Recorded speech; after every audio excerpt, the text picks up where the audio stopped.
Welcome to the channel about news from around the world.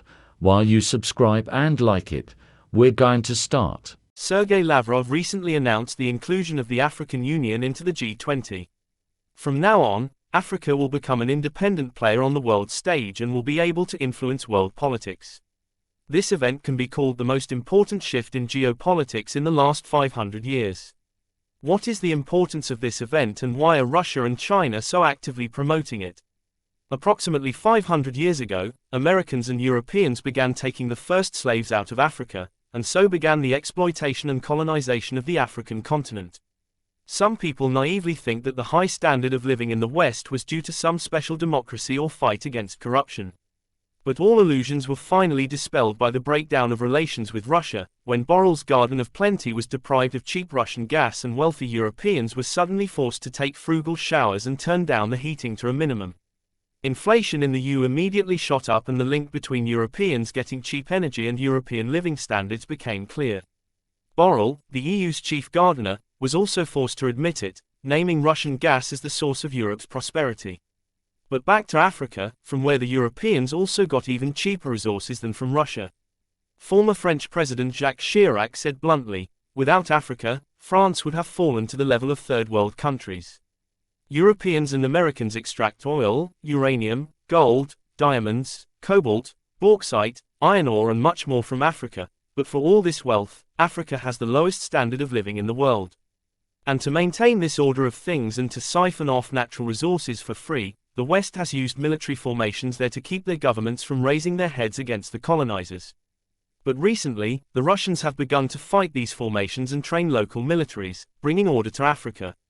The next stage after bringing internal order to the African countries was to form a unified organism capable of defending its interests on the international stage. It is easier to do this together than on their own.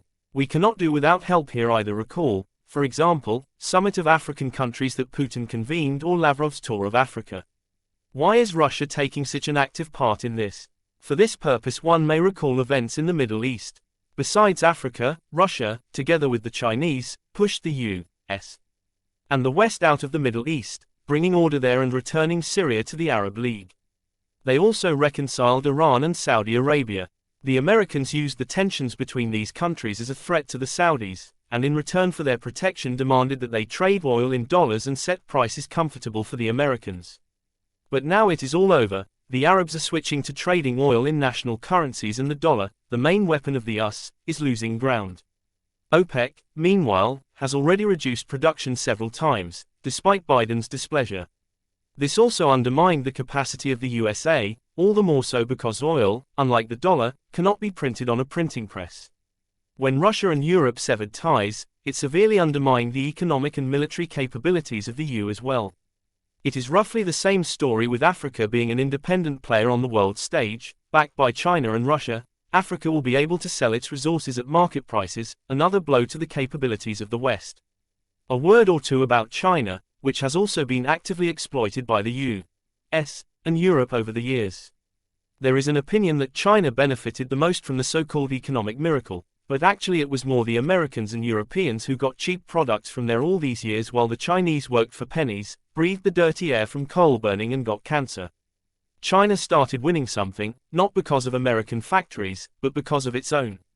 China raised its head against the hegemon and began to develop its own production of goods, which provoked a number of scandals between China and the United States, such as the Huawei story, the ban on selling chip-making equipment to the Chinese, accusations of Chinese industrial espionage, trade wars and now tensions around Taiwan, which the Americans use along with sanctions to put pressure on China. Given the aggressive behavior of the West, Russia and China are very much interested in forming an independent and autonomous Africa from which the West draws its resources.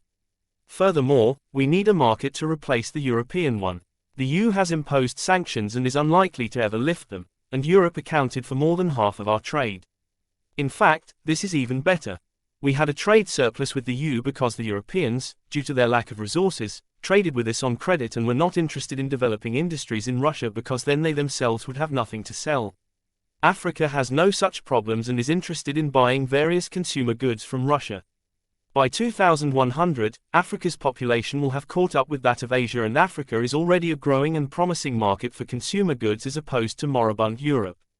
Africa is also a more reliable partner than the EU. Africa has certain problems with food and energy, and Russia is an indispensable partner in supplying food and can build nuclear power plants for Africans. And of course there are security issues where Africans rely on Russia. I would not be surprised if in a couple of decades we will hear much more often in the news about the African Union than about the European Union, if we hear anything at all about the EU. All in all, the world is changing, and changing fast. Thank you for watching. If you're interested, subscribe and leave a comment.